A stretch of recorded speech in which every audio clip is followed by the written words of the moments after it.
storytelling cake. There he is.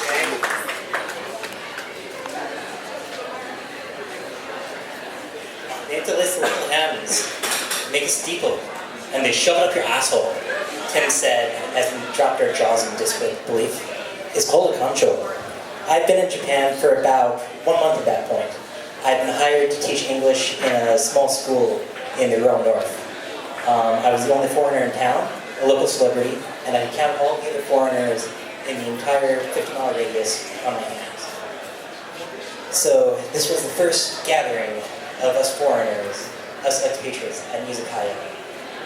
And Tim had been teaching for a year and was enjoying the fact that he was finally a senpai and holding it forth. It was late August. I hadn't even met any teachers, and I hadn't been to school. Instead, I passed my days going to the Board of Education in the town hall, a fair concrete building that just stood silent sentinel over the expanses of yellow-green rice fields that went all the way to the mountains. I would spend my time practicing my Japanese textbooks from college, rather. And my coworkers would chuckle as I mumbled, kono den wa koushou shitemasu, for the 10th time. So, Tim was holding forth and telling the horror stories of teaching and just having a great time. And he was saying, the second that you go and you take your eyes off me, that's when they get you bound. So, with my image of Japanese students being very studious, very conscientious, and running from school to cram school, that doesn't start until 7th grade. Until 7th grade, they get to have fun in school, they get to wear their own clothing, they get to have hobbies, and they get to shove their fingers up an authority figure's asshole and not suffer any consequences.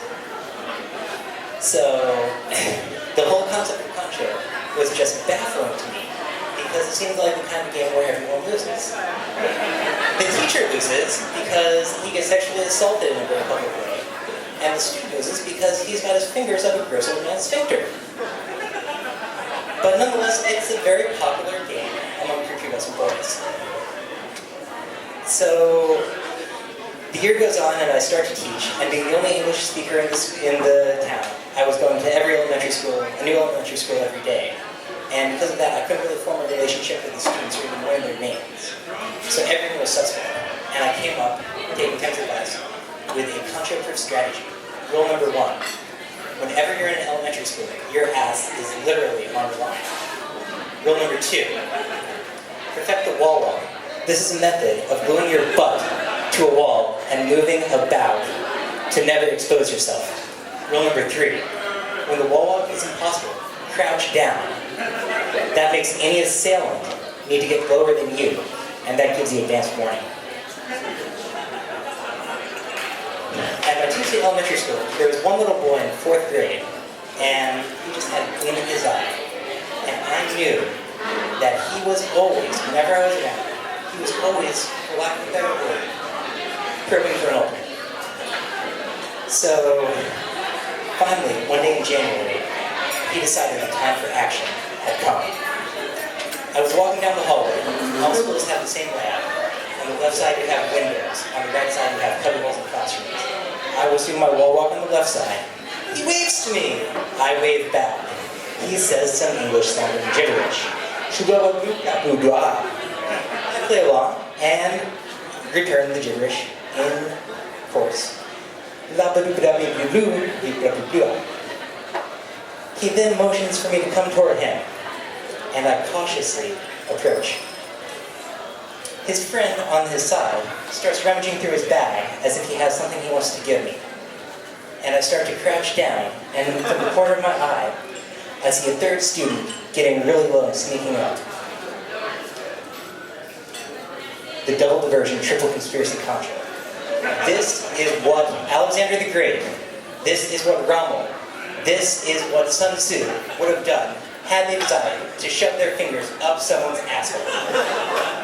Instinct kicked in, and in one smooth fluid motion, I did a pirouette and planted my ass against the wall. I raised my arms and declared, Shori, Namida no Sennen, victory is mine, 1,000 years of tears for you. Defeated, the trio slinked off to class. And that was my greatest success in all my years of teaching. I was not a very good teacher. Thanks. This is my first time, so thanks a lot for being really